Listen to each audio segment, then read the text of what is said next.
Mesdames et messieurs, mes chers camarades, bonsoir. Après les très beaux exposés de mes camarades et amis, j'ai voulu achever cette soirée avec peut-être un aveu un peu plus tendre, un peu plus léger que les autres, et je voulais profiter de cette assemblée où vous êtes tous réunis ce soir, évidemment pour vous en faire la confidence. Non, c'est vrai, il faut dire que j'adore mon prénom.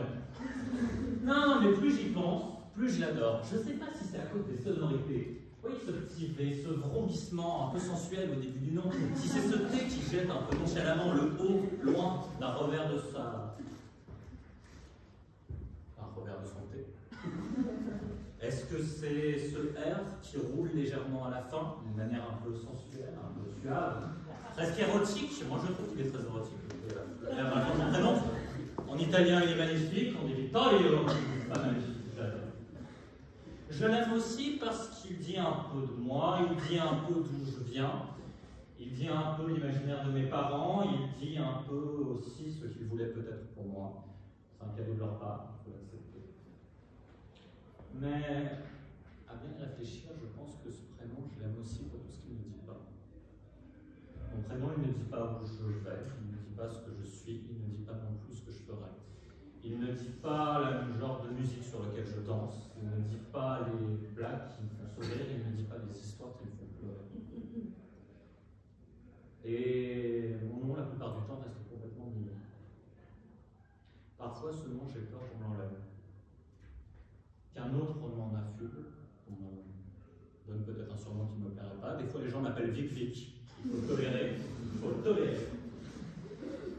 J'ai peur qu'on l'oublie aussi. Parfois, je vois aussi des gens qui m'écrivent non. Et pour eux, j'ai peur. Je pense que les criminels n'ont plus non.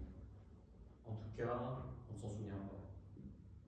Enfin, ils ont un nom comme tout le monde, on a tous un nom. Mais on l'oublie très vite pour la plupart. Pourtant, ils en ont bien un, cousu sur le col de leur combinaison, en grosses lettres menaçantes, à droite du matricule. Bon, évidemment, ils préféraient qu'on utilise ce nom. Ils n'aiment pas trop qu'on les traite de criminels. Je me rappelle d'un film, par exemple, qui s'appelle « C'est arrivé près de chez vous », peut-être vous le connaissez. C'est le premier film de Benoît Poelvoorde. Alors Benoît Poelvoorde, il est très volubile, il joue un homme qui a un travail un peu particulier, il est tueur en série. Bon, c'est un métier comme un autre. Mais il déteste qu'on le traite de criminel, parce que c'est un métier, et il faut respecter les petits travailleurs. Et les petits travailleurs, eh bien des fois ils tuent, ils découpent des grands-mères, ils violent parfois, mais les petits travailleurs, on doit les respecter. Évidemment, tous les criminels ne sont pas comme ceux de ce film. Ce soir, j'ai envie de vous poser une question dont moi-même je ne suis pas bien sûr de la réponse. De réfléchir un peu avec vous, si vous voulez bien. Est-ce qu'un criminel garde son nom? Est-ce qu'en dépit de l'exclusion dans laquelle il est, loin de la communauté des hommes, son nom, lui, demeure malgré tout avec toutes ses saveurs, avec tous ses motifs qui lui sont propres? Est-ce que le crime nous efface? Ah, évidemment, il y a des criminels qu'on connaît. Il y a des criminels qui ne s'effacent pas. Moi, par exemple, je suis ardennais. C'est une région dans le nord-est de la France, connue principalement pour ses sangliers, ses cadavres sous les bois, et ses tueurs en série. On a quelques grands spécimens locaux qui ont acquis une réputation nationale. L'ogre des Ardennes, par exemple, c'est nous. Francis Holm n'est pas si loin que ça. Et en général, on connaît tous un nombre assez incalculable de tueurs en série. Le tueur du Grand Est parisien, vous essaierez de deviner qui sont-ils à chaque fois. Le grêlé, le dépeceur de monstres. Tous ces sobriquets que la presse forge avec amour à chaque fois qu'un criminel se montre particulièrement productif, donc. Et le soir, sous des grosses couettes, on s'amuse à les entendre et à raconter leur nombre de morts, à entendre leur histoire, à entendre en réalité leur demi-légende. Mais ces légendes de criminels, ces surnoms, est-ce qu'ils me disent vraiment qui ils sont? Est-ce que je sais si Francis Holm aimait le cricket? Eh bien non, je ne le sais pas en attendant son surnom. Est-ce que, entre deux séances d'aménagement de sa terrasse, notre ami... Mince, son nom m'échappe. Quelqu'un dans l'assistance me le dira-t-il? Quel est le tueur en série qui adorait refaire sa terrasse avec sa demi en dessous? Du pont de Ligonnès. Merci, je suis sur son public. Très bien, je reprends où j'en étais. Croit-on vraiment comprendre des hommes avec des tels surnoms? Non, ce n'est vraiment pas l'objectif. L'idée est de faire peur, l'idée est de créer des petits mythes qu'on se raconte sous la couette pour se rappeler que des fois dehors, il y a des dangers terrifiants, mais qui ne nous appellent pas, ce qui est assez rassurant. Cette pratique des surnoms a la même tendance plutôt à éclipser les hommes qui sont derrière, à les rendre invisibles. Et porté à une échelle plus grande, cela peut avoir des conséquences assez graves. Johann Chapoutot, dans son livre Comprendre le nazisme, a ainsi montré que le fait d'avoir qualifié les nazis comme des monstres, des sociopathes, des psychopathes, des fous, a permis pendant très longtemps de ne pas étudier les logiques internes à la pensée nazie qui existaient et qui, dans leur cas, étaient tout à fait logiques. Quand les nazis parlent de projet de colonisation de l'Est et de l'Europe de l'Est, ce n'est pas pour utiliser un mot à la vogue à l'époque. C'est parce que le projet nazi s'inscrit dans une logique coloniale qui s'inspire directement, et les auteurs nazis le disent, dans l'exploitation coloniale telle qu'elle pouvait être pratiquée en Afrique, par exemple. Alors ces grands mots, ils ne nous disent pas grand-chose. Essayons de penser plutôt à d'autres noms de criminels, à d'autres noms qui, eux, sont mis en avant. Car, oui, dans la presse, il peut arriver qu'on entende des noms de criminels, et surtout les noms de victimes mis en avant. Là encore, savoir lesquels sont mis en avant et lesquels sont tus nous révèle un peu notre société. En novembre du 24, la même semaine, la France était émaillée par deux incidents terribles. D'un côté, une rixe dégénérée à Crépol, causant la mort d'un jeune homme, Thomas. De l'autre côté, quelques jours avant, un jardinier, Mourad, se faisait agresser à Twitter, sa gorge tranchée jusqu'ici, par un vieil homme qui l'invitait à retourner dans son pays et, je cite, le traité de Bougnoul. Vous avez peut-être entendu plus parler d'une affaire que d'une autre. Laquelle? Évidemment, celle de Thomas. Celle de Thomas, pour qui est devenue en quelques mois le symbole pour toute une France d'un racisme anti-blanc qui serait omniprésent, qui chercherait à tuer des blancs pour le principe et qui serait mu par des hordes de banlieues islamisées qui viendraient jusque dans nos campagnes pour égorger nos bons amis de province. En réalité, l'enquête qui s'est conclue assez récemment a montré que ce n'était pas un cas et que c'était bien plus compliqué que cela. Mourad le jardinier, lui, a eu le droit à quelques lignes et son nom est resté dans l'oubli. Il y a des noms qu'on choisit de taire et des noms qu'on choisit de mettre en avant lors des crimes. De la même manière, il y a des crimes qu'on instrumentalise. Je vais procéder à un petit quiz. Vous allez essayer de deviner la personnalité politique avec moi. Vous êtes prêts? Très bien. Je suis un ministère de l'Intérieur qui utilise un fait divers pour booster ma propre popularité et qui se présente comme une figure d'ordre, de calme, de stabilité. Attention. Retailleau. Retailleau, ça marche. Ça marche. Je fais deux propositions parce qu'en fait, ils marchent tous. Rissort de Feu pourrait rentrer, Nicolas Sarkozy aurait pu rentrer tout aussi bien, Charles Pasqua et même notre ami Maurice Papon qui faisait dans d'autres activités lorsqu'il était plus jeune.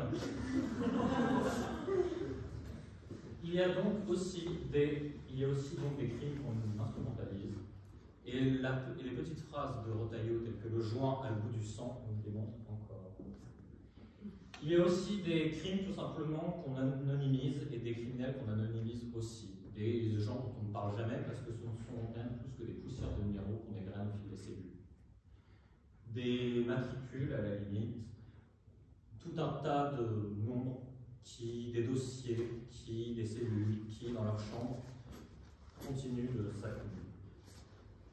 Michel Foucault, dans son livre Surveiller et punir, mettait en évidence ce principe nouveau, ce principe moderne, pour traiter la criminalité. La discipline, l'obéissance sont des moyens de tuer dans l'œuf toute forme de révolte, toute forme de combat, et également de faire en sorte que le criminel perde une part de son humanité. Même à l'intérieur des murs d'une prison, le criminel, lui, perd une partie de lui-même. Il ne se définit non pas par son nom, parce qu'il était avant, il se définit souvent par son crime. Peut-être avez-vous déjà entendu ce genre de fait. Les pédophiles en bas de la chaîne alimentaire ne traînent pas avec les meurtriers, qui ne traînent pas avec les braqueurs, qui ne traînent pas avec les voleurs. C'est le crime qui finit par essentialiser les détenus, quoi qu'ils en alors même qu'ils ne le voudraient pas.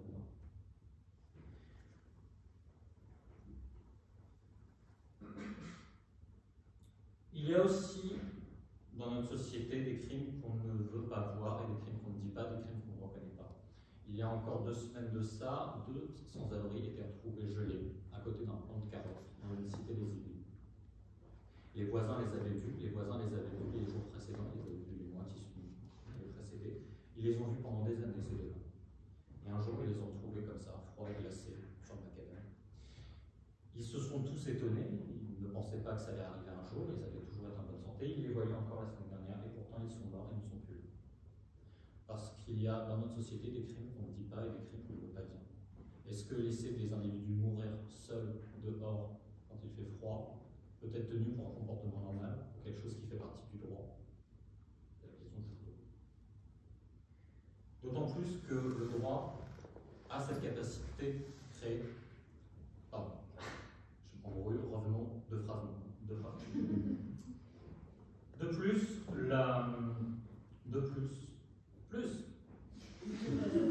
c'est la page publicité, on trace, voilà. De plus, oh là là, de plus, dis donc. Vous pouvez meubler, hein. Reprenez vos discussions, je aussi, suffisamment, c'est ça. Oui, voilà. De plus, le crime, c'est de plus. C'est avant tout le pas. Voilà, ah, ça y est, voilà. Attention, accrochez-vous à votre siège, là ça va être impressionnant. De plus, c'est le nom qui fait le crime, et pas l'inverse. Il y a 60 ans de cela, personne n'aurait parlé de viol conjugal. Non pas que les mœurs n'étaient pas prêtes, mais l'idée ne serait même pas venue à des femmes de considérer que leur mari pouvait les violer, tout simplement parce que dans les mains de l'époque, l'idée même de consentement était contenue dans le principe de mariage. Vous vous mariez avec votre mari, vous les acceptiez qu'un certain soir, même si vous n'aviez pas envie, il pouvait vous forcer à avoir des relations avec lui. À l'époque, un nom ne voulait pas dire un crime, mais c'est par le nom qu'on a finalement réussi à changer cela. C'est par le travail des féministes, par les efforts de l'MLF, par les efforts de grands journalistes, comme je disais à la nuit, qu'on a pu ainsi parvenir à faire advenir à faire ainsi en sorte que le nom de viol conjugal soit adopté et entre dans le code pénal à partir de 2012. Pour conclure et plus généralement, quand on étudie cette question du nom et des criminels, on se rend compte que c'est avant tout que la question tourne avant tout autour de la place qu'on décide d'accorder à ces gens, et surtout, on se demande avant tout si on reprend. Excusez-moi, j'étais dans mes pensées, je me suis embrouillé. Pour conclure plus généralement cet exposé, je dirais que dans le cadre judiciaire, il est important d'utiliser un vocabulaire adapté, et surtout un vocabulaire qui s'adapte à l'évolution du temps. Il faut savoir nommer les choses et il faut savoir bien les nommer. On ne dit plus un prisonnier, on dit un détenu. Parce que dans l'idée de la détention, il y a l'idée quand même de la fin, et qu'on n'est pas seulement déterminé par ce qualificatif. On n'est plus arrêté, on est mis en examen. Tous ces petits mots du quotidien, ces petits changements permettent au détenu de garder son humanité, de garder son nom. Moi, j'ai la chance d'avoir un nom et de le conserver.